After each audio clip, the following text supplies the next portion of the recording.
നമസ്കാരം. നമ്മുടെ നിയമ സംവിധാനത്തിന് എന്തൊക്കെയോ തകരാർ സംഭവിച്ചിട്ടുണ്ട്. അതിലൊരു സംശയവുമില്ല എന്നാണ് എനിക്ക് തോന്നുന്നത്. കാരണം കഴിഞ്ഞ ദിവസമാണ് സുപ്രീം കോടതി ഹൈക്കോടതിയുടെ ചെവിക്ക് പിടിക്കുന്ന രീതിയിൽ പരാമർശങ്ങൾ നടത്തിയത്. ഹൈക്കോടതി ഓരോ ഉത്തരവ് പുറത്തിറക്കും, എന്നാൽ സുപ്രീം കോടതി അതിനെ സ്റ്റേ ചെയ്യും. നമ്മുടെ കേരള ഹൈക്കോടതി മാത്രമല്ല, രാജ്യത്തിന്റെ വിവിധ ഹൈക്കോടതികൾ, ഇപ്പം അലഹബാദ് ഹൈക്കോടതിയൊക്കെ ആയിരുന്നാലും പല പ്രാവശ്യം സുപ്രീം കോടതിയിൽ നിന്ന് അടക്കം ഒരുപാട് പരാമർശങ്ങളും ഒക്കെ വഴക്കുമൊക്കെ കേട്ടിട്ടുള്ളതാണ്.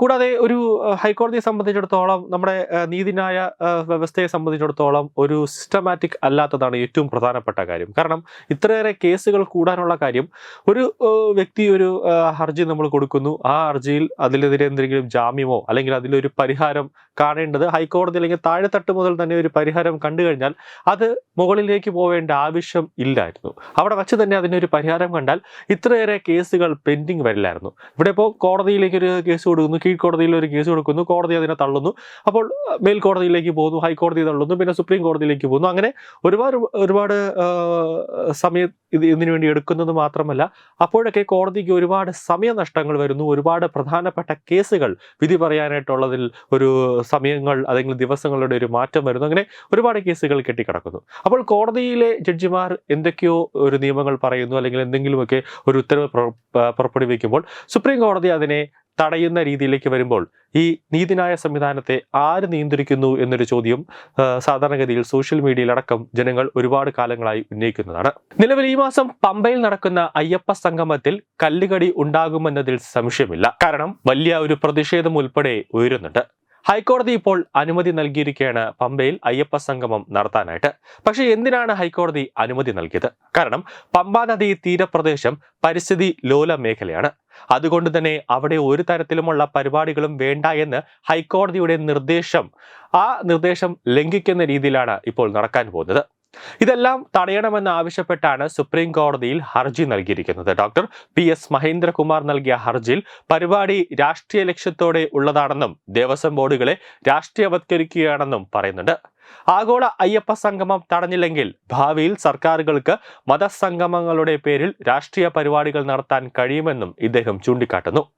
തിരുവിതാംകൂർ ദേവസ്വം ബോർഡിന് ആഗോള മതസംഗമം നടത്താൻ ചട്ടപ്രകാരം അധികാരമില്ല എന്നും ദേവസ്വം ബോർഡിനെ മറയാക്കി രാഷ്ട്രീയ ലക്ഷ്യത്തോടെ ക്ഷേത്ര ഫണ്ട് സംസ്ഥാന സർക്കാർ ഉപയോഗിക്കുന്നുവെന്നും ഹർജിക്കാരൻ വാദിക്കുന്നുണ്ട്. ഹർജി അടിയന്തരമായി പരിഹരിക്കണം എന്നൊരാവശ്യം നാളെ സുപ്രീം കോടതിയിൽ ഉന്നയിക്കാനുള്ള സാധ്യതയുണ്ട്.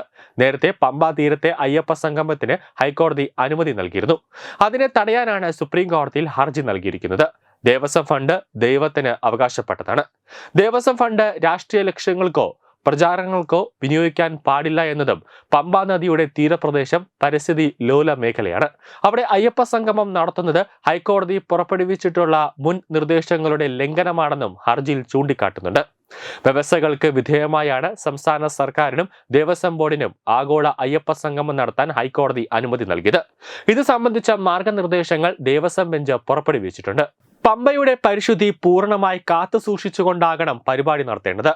പങ്കെടുക്കുന്ന പ്രതിനിധികൾക്ക് ഇപ്പോഴോ പിന്നീടോ പ്രത്യേക പരിഗണന പാടില്ല.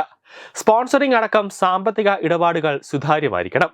സംഗമം നടത്തിയ 45 ദിവസത്തിനുള്ളിൽ ഓഡിറ്റിംഗ് നടത്തി ദേവസ്വം സ്പെഷ്യൽ കമ്മീഷണർ മുഖാന്തരം കണക്കുകൾ ദേവസ്വം ബെഞ്ചിനെ അറിയിക്കണം.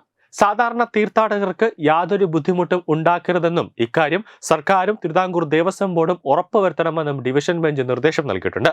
കൂടാതെ അയ്യപ്പ സംഗമം കഴിഞ്ഞതിന് ശേഷം വൈകുന്നേരം ഒരു 4:30 മണിയോടുകൂടി, അന്നേ ദിവസം 4:30 മണിയോടുകൂടി ഈ അയ്യപ്പ സംഗമത്തിൽ പങ്കെടുത്ത വ്യക്തികൾക്ക് ശബരിമല സന്നിധാനത്ത് അയ്യപ്പനെ ദർശിക്കാനുള്ള ഒരു സൗകര്യം സർക്കാരും ദേവസ്വം ബോർഡും ഒരുക്കി നൽകിയിട്ടുണ്ട്. എന്നാൽ ഇതിൽ ഒരു തരത്തിലുമുള്ള VVIP പരിഗണന ഇവർക്ക് നൽകില്ല എന്നതാണ് വസ്തുത. കാരണം നമുക്കറിയാം, കഴിഞ്ഞ മണ്ഡലകാല മകരവിളക്ക് സമയത്ത് ദിലീപിന് പ്രത്യേക VVIP പരിഗണന നൽകിയപ്പോൾ തന്നെ വലിയ രീതിയിൽ ഹൈക്കോടതി ഒരു കലി പൂണ്ടു നിന്ന് റിപ്പോർട്ടുകൾ ചോദിച്ചതാണ്. അപ്പോൾ ശബരിമല സന്നിധാനത്ത് എല്ലാ ഭക്തരും ഒരുപോലെയാണ്. അതിൽ ഒരു തരത്തിലുമുള്ള വേർതിരിവ് കാണിക്കാൻ പാടില്ല. VVIP എന്നോ അല്ലെങ്കിൽ ഏറ്റവും കൂടുതൽ പ്രധാനമുള്ള ഒരു വ്യക്തി, അങ്ങനെ തരത്തിലുള്ള ഒരു വേർതിരിവ് കാണിക്കാൻ പാടില്ല എന്നതുകൊണ്ട് തന്നെ സാധാ അയ്യപ്പ ഭക്തർ ശബരിമലയിൽ 18-ാം പടി ചവിട്ടി കയറുന്നു, അയ്യപ്പനെ ദർശിക്കാനായിട്ട് ക്യൂ നിൽക്കുന്ന അതേ വരികൾ തന്നെ ഈ അയ്യപ്പ സംഗമത്തിൽ പങ്കെടുക്കുന്നവർക്കും ക്യൂ നിന്നുകൊണ്ട് അയ്യപ്പനെ ദർശിക്കാൻ വേണ്ടി മാത്രമേ സാധിക്കുകയുള്ളൂ. അല്ലാതെ ദേവസ്വം ബോർഡോ അല്ലെങ്കിൽ സർക്കാരോ ഏതെങ്കിലും തരത്തിൽ ഇവർക്കൊരു മുൻഗണന, ഈ അയ്യപ്പ സംഗമത്തിൽ പങ്കെടുക്കുന്നവർക്ക് മുൻഗണന കൊടുത്താൽ അത് വലിയൊരു വിഷയമായിട്ട് മാറും. കൂടാതെ കടുത്ത ഒരു നടപടിയിലേക്ക് ഹൈക്കോടതി പോകുമെന്ന കാര്യത്തിൽ യാതൊരു സംശയവുമില്ല. അത് ഹൈക്കോടതി നേരത്തെ തന്നെ ഒരു വാർണിംഗ് അല്ലെങ്കിൽ ഒരു നിർദ്ദേശം ദേവസ്വം ബോർഡിനും സർക്കാരിനും നൽകിയിട്ടുള്ളതാണ്. ന്യൂസ് ഡെസ്ക് തത്വമൈ TV.